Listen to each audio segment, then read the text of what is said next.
हे साथियों, exam affair channel में आप लोगों का स्वागत है। आज हम कवर करेंगे 22 अगस्त 2026 के महत्वपूर्ण करंट अफेयर। 22 अगस्त 2026 के महत्वपूर्ण करंट अफेयर को देखा जाएगा। चलिए क्वेश्चन को शुरू करते हैं। डॉक्टर आशुतोष परिडा को 47वें सरला पुरस्कार के लिए किस कृति हेतु चुना गया है? कौन सी कृति है? विश्वास दे पृथ्वी। क्वेश्चन ऐसे भी पूछ सकता है, विश्वास दे पृथ्वी किसके द्वारा रचित किया गया है? कौन है? आशुतोष परिडा के द्वारा। अब गीतांजलि आया है, ये भी देख लीजिए। गीतांजलि किनके द्वारा लिखा गया है? रविंद्रनाथ टैगोर। रविंद्रनाथ टैगोर ने लिखा है गीतांजलि। भारत में सबसे पहला नोबेल प्राइज़ जो है गीतांजलि के लिए दिया गया था 1913 में। 1913 में रविंद्रनाथ टैगोर को। मधुशाला,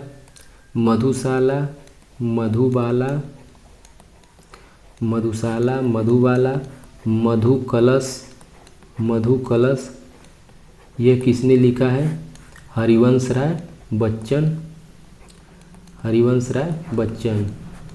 अमिताभ बच्चन के पिताजी हैं हरिवंश राय बच्चन। ठीक है, इतना फैक्ट आप लोग ध्यान रखिए। भारत और एशियाई विकास बैंक ने चेन्नई जल परियोजना के लिए कितने डॉलर के ऋण समझौते पर हस्ताक्षर किया है? कितना डॉलर है? 230 मिलियन डॉलर। ठीक है, एडीबी आ गया है। एडीबी की स्थापना देख लीजिए। एडीबी एशियन डेवलपमेंट बैंक की स्थापना देख लीजिए। इसकी स्थापना हुआ था 1966 में, इसकी स्थापना हुई। और इसका हेडक्वार्टर देख लीजिए। इसका हेडक्वार्टर कहाँ पर है? मनीला में है। मनीला राजधानी किसकी है? फिलीपींस की। ठीक है, फिलीपींस की राजधानी क्या है? मनीला है। सदस्य देशों की कुल संख्या कितनी है? कुल कितने सदस्य देश हैं? 69 सदस्य देश हैं, जिसमें भारत जो है कि इसका संस्थापक सदस्य देश है। तो इसलिए यह संस्था महत्वपूर्ण हो जाती है, संस्थापक सदस्य देश। ठीक है, भारत इसका संस्थापक सदस्य देश है। इतना आप लोग ध्यान रखिए। प्रादेशिक सेना ने 21 अगस्त 2026 को कौन सा राष्ट्रीय साइबर सुरक्षा हैकाथॉन शुरू किया गया है? प्रादेशिक सेना के द्वारा यह शुरू किया गया है। वह कौन सा है? Terrier cyber quest. अभी कमेंट करके आप लोग यह बताइए, नाइलिट के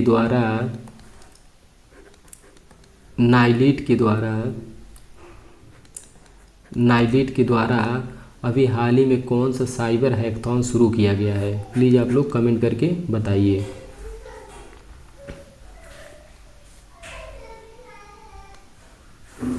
भारत का बड़े पैमाने का जैव पॉलीमर संयंत्र उत्तर प्रदेश के किस जिले में स्थापित किया जा रहा है?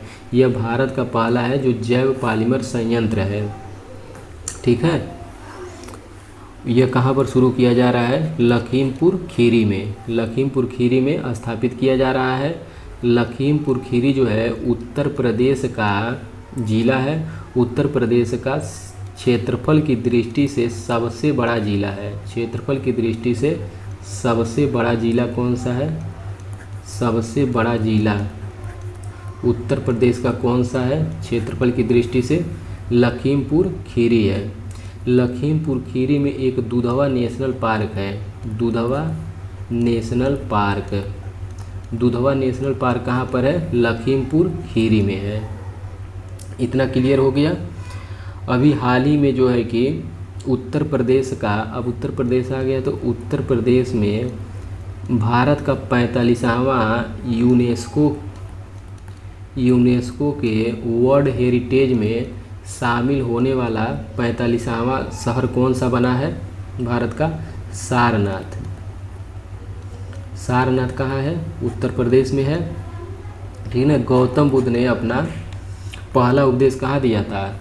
सारनाथ में। प्रदेश में कुछ अभी हाल ही में रामसर साइट बना है। तो उत्तर प्रदेश का अभी हाल में 99 नंबर का रामसर साइट, आप लोग बताइए 99 नंबर का रामसर साइट कौन सा है? शेखा झील है।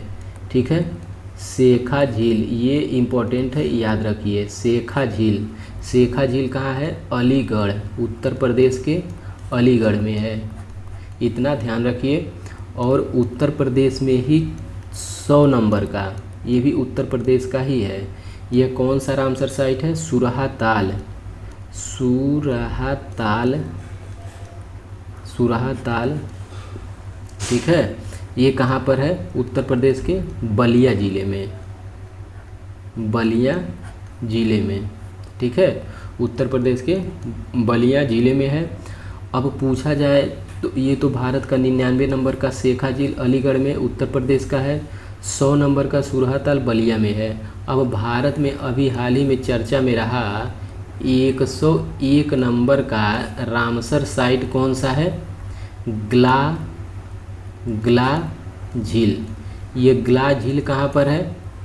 कमलांग टाइगर रिजर्व, आप लोग सुने होंगे, बहुत चर्चित में था। Kamalang tiger reserve. ठीक है, ये कहाँ पर है? अरुणाचल प्रदेश, अरुणाचल प्रदेश। अरुणाचल प्रदेश इसका नाम क्यों पड़ा है? अरुण माने क्या होता है? सूर्य, यानी सूर्योदय सबसे पहले कहाँ होता है भारत में? अरुणाचल प्रदेश में। ठीक है, अब ग्ला झील से कैसे कैसे क्वेश्चन पूछ सकता है? पूछ सकता है 101वां रामसर साइट ग्ला झील, पूछ सकता है ग्ला झील कहाँ पर है? कमलांग टाइगर रिजर्व में है। ये भी पूछ सकता है कि कमलांग टाइगर रिजर्व कहाँ पर है? अरुणाचल प्रदेश में। इतना क्लियर? ठीक है। उत्तर भारत का मैनचेस्टर कौन सा है? कानपुर है। ठीक है, ये जो है कि वाराणसी किस लिए प्रसिद्ध है? बाबा विश्वनाथ मंदिर यहीं पर है, बनारस में है। ठीक है, क्वेश्चन की तरफ आगे बढ़ते हैं। 12वीं ब्रिक्स संचार मंत्रियों की बैठक 21 अगस्त 2026 को भारत के किस शहर में आयोजित हुई है? वह भारत का कौन सा शहर है? पुणे। ब्रिक्स आया है तो ब्रिक्स के बारे में कुछ फैक्ट जान लीजिए। ब्रिक्स की स्थापना जो हुई थी, ब्रिक्स की स्थापना 2006 में हुआ। इसके मूल संस्थापक जो देश हैं वह ब्रिक हैं। ब्रिक मतलब ब्राज़ील। ठीक है, ब्रिक मतलब ब्राज़ील, आर से रूस।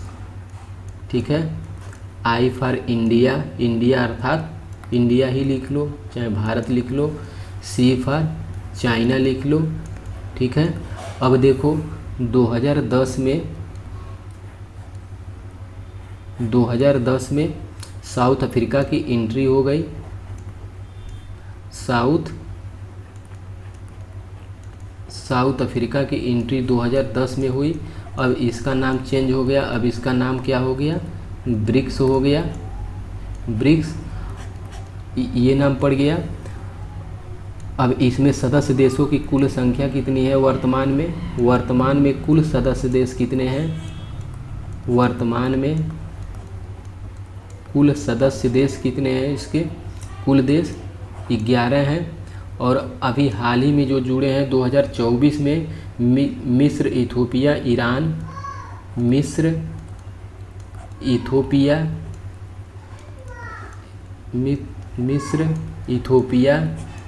ईरान। ठीक, मिस्र, इथोपिया, ईरान और यूएई, यानी 5 ये और 5 ये हो गए, और 5 4 9 ये हो गए। यूएई हो गया और सऊदी अरब हो गया। सऊदी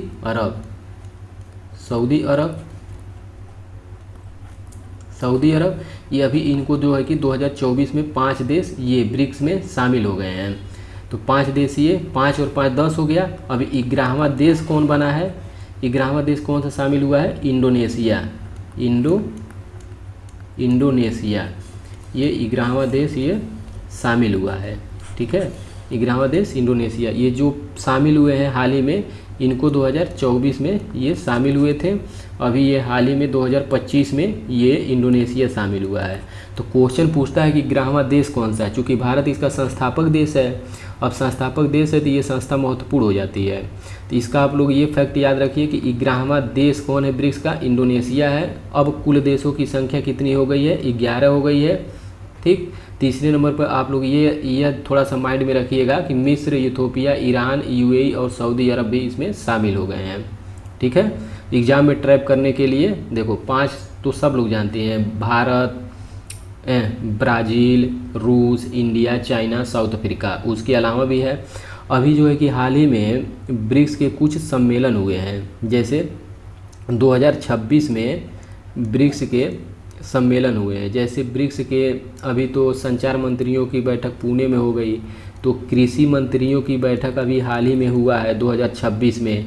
ये कहाँ पर हुआ है इसको भी जानिए आप लोग, इंदौर में हुआ है। अभी ब्रिक्स के जो है कि ऊर्जा मंत्रियों की बैठक हुई है। ऊर्जा मंत्रियों की बैठक कहाँ पर हुई है, ये गुरुग्राम में हुआ है। अब गुरुग्राम कहाँ पर है, ये गुरुग्राम हरियाणा में है। ठीक है, और फिर स्पेस एजेंसियों की हाल ही में स्पेस एजेंसी की बैठक कहाँ पर हुई है, ये हुआ है आपका बेंगलुरु में हुआ है। बेंगलुरु में हुआ है। बेंगलुरु जो है कि स्पेस एजेंसी क्यों कहा जाता है, क्योंकि ये भारत का सिलिकॉन वैली कौन सा है, बेंगलुरु है। इतना आप लोग फैक्ट इससे ब्रिक्स से याद रखिए। चलिए नेक्स्ट क्वेश्चन आगे बढ़ते हैं। हाल ही में किस राज्य द्वारा ऑपरेशन तूफान शुरू किया गया है। ऑपरेशन तूफान किससे संबंधित है, ऑपरेशन तूफान किससे संबंधित है, मानव तस्करी को रोकने के लिए, मानव तस्करी को रोकने के लिए। ठीक है, मानव तस्करी को रोकने के लिए ऑपरेशन तूफान शुरू किया गया है। किसके द्वारा, केरल के द्वारा। ठीक है, भारत में सबसे अधिक साक्षरता कहाँ पर है, केरल में है। ठीक है, सबसे अधिक साक्षरता केरल में है। और सबसे अधिक लिंगानुपात भारत में कहाँ पर है, केरल में ही है। ठीक है, इतना आप लोग ध्यान रखिए। हाल ही में किस राज्य सरकार ने 500 एकड़ में जापान सिटी विकसित करने की घोषणा किया है। कौन सी राज्य सरकार है, उत्तर प्रदेश। और यह जापान सिटी कहाँ पर विकसित किया गया है, जेवर एयरपोर्ट आप लोग सुने होंगे, जेवर एयरपोर्ट, इंटरनेशनल जेवर एयरपोर्ट। ठीक है, इंटरनेशनल जेवर एयरपोर्ट कहाँ पर है, ग्रेटर नोएडा, ग्रेटर नोएडा। उसी को कनेक्ट करने के लिए जापान सिटी उत्तर प्रदेश सरकार के द्वारा विकसित किया जा रहा है। इतना आप लोग याद रखिए। उत्तर प्रदेश की स्थापना कब हुआ था, 24 जनवरी 1950 में। ठीक है, इतना आप लोग याद रखिए। लखनऊ जो है उत्तर प्रदेश की राजधानी कब बनी थी, 1921 में। इतना आप लोग ध्यान रखिए। हाल ही में 65वीं सुब्रतो कप अंतर्राष्ट्रीय फुटबॉल प्रतियोगिता कहाँ शुरू किया गया है, कहाँ शुरू किया गया है, नई दिल्ली में। ठीक है, नई दिल्ली जो है कि भारत की राजधानी कब बनी थी, 1911 में। पहली राजधानी कलकत्ता थी, कलकत्ता थी। हार्डिंग द्वितीय के समय यह नई दिल्ली भारत की राजधानी बनी। ठीक है, और ये फुटबॉल है तो फुटबॉल कप से कुछ फुटबॉल कप इसको देख लीजिए। भारत के फुटबॉल कप है। जैसे सुब्रतो कप पूछेगा किससे संबंधित है, किससे है, फुटबॉल से। फुटबॉल से संबंधित और भी हैं, संतोष ट्रॉफी डायरेक्टली एग्जाम में पूछता है, एनोलॉजी रीजनिंग में भी संबंध बता पूछता है। संतोष ट्रॉफी फुटबॉल से संबंधित है।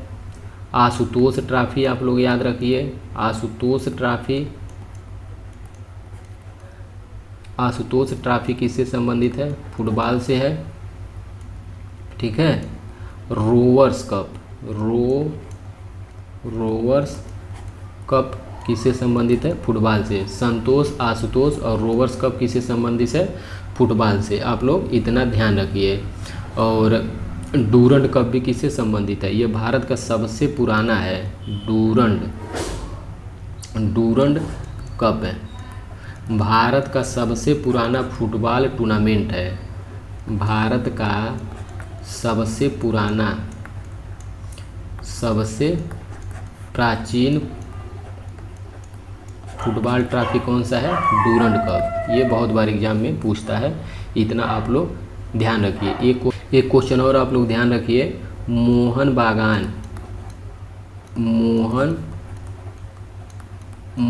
बागान फुटबॉल क्लब, मोहन बागान फुटबॉल क्लब कहाँ पर है? कोलकाता में है, कोलकाता में है, ठीक है, पश्चिम बंगाल में। ये भी क्वेश्चन पूछता है, इतना आप लोग ध्यान रखिए। चलिए नेक्स्ट करो। नेक्स्ट क्वेश्चन देखिए। नेक्स्ट क्वेश्चन, हाल ही में सुप्रीम कोर्ट बार एसोसिएशन के अध्यक्ष के रूप में किसे नियुक्त किया गया है? किसे नियुक्त किया गया है? प्रदीप राय को नियुक्त किया गया है। अब सुप्रीम कोर्ट आ गया है, तो सुप्रीम कोर्ट इसे कहा जाता है संघीय न्यायालय। संघीय न्यायालय की स्थापना कब हुआ था? भारत में संघीय न्यायालय की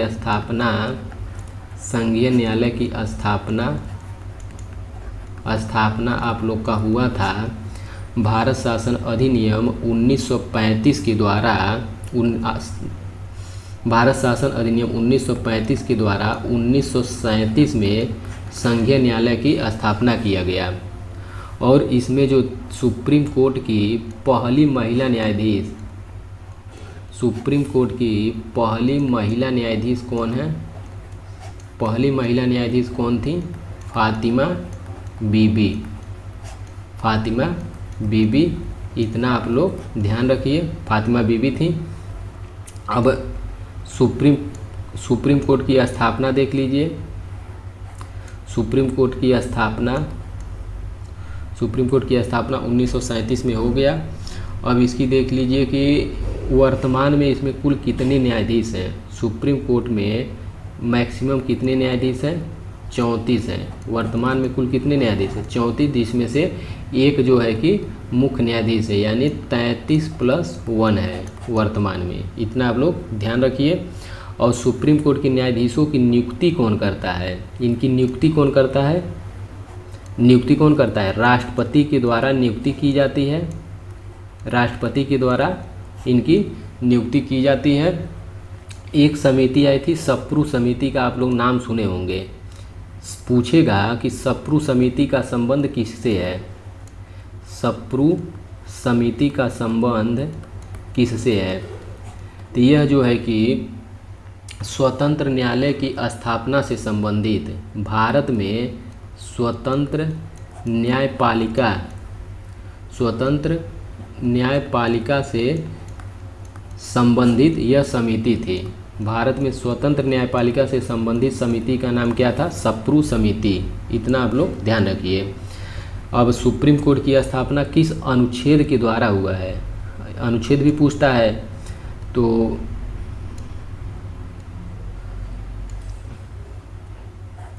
अनुच्छेद कौन सा है? सुप्रीम कोर्ट की स्थापना भारत के कौन से अनुच्छेद में किया गया है? संविधान के 124।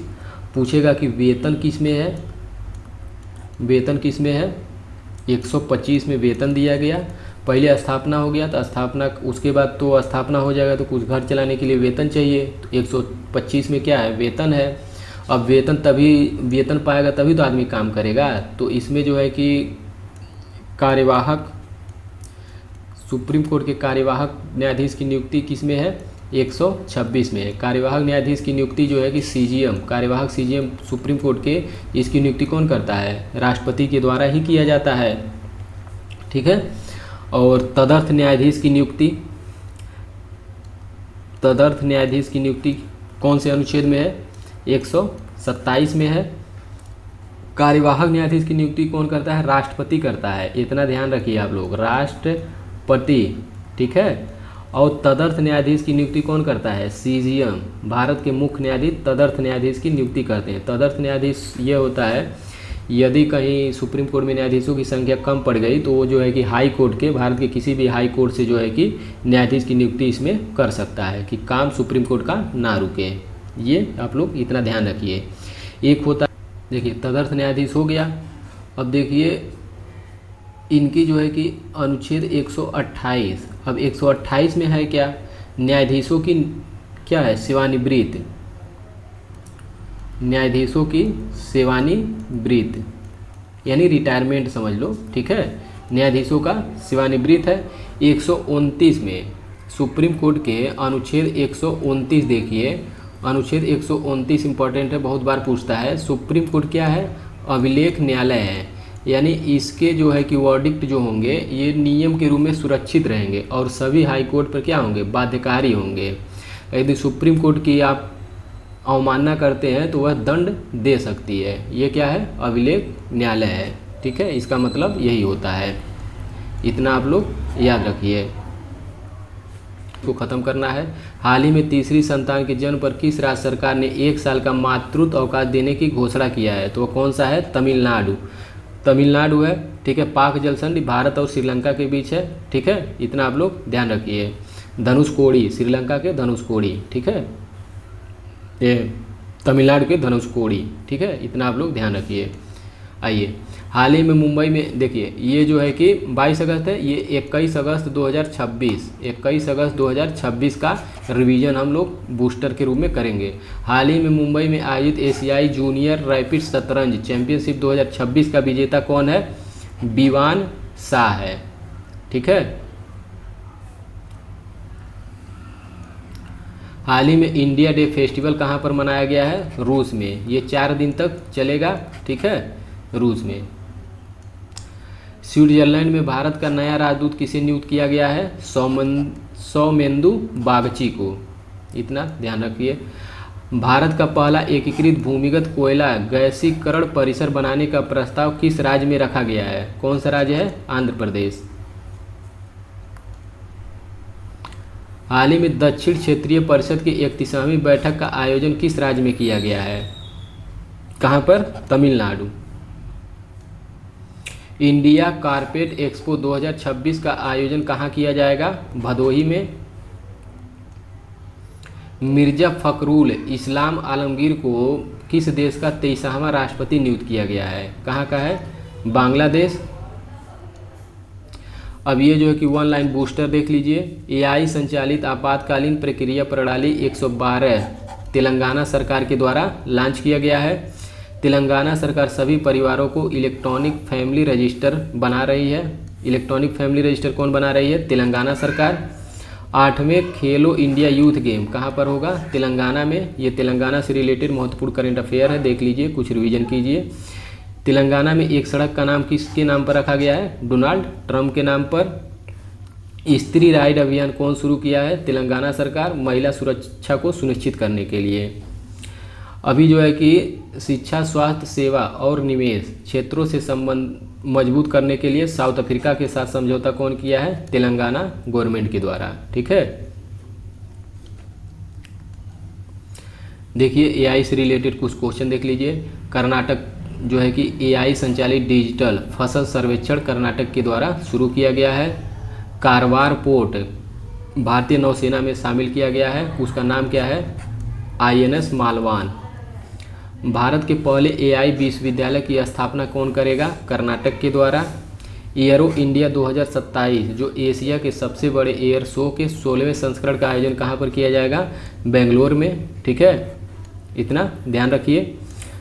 गंभीर रूप से सूखने के कारण चर्चा में रही मालप्रभा नदी कहाँ पर है? कर्नाटक में बहती है। मालप्रभा नदी कहाँ पर है? कर्नाटक में, ठीक है। कृष्णा नदी कहाँ पर है? कृष्णा नदी भी कहाँ पर है? कर्नाटक में है, ठीक है। अलमाटी बांध, अलमाटी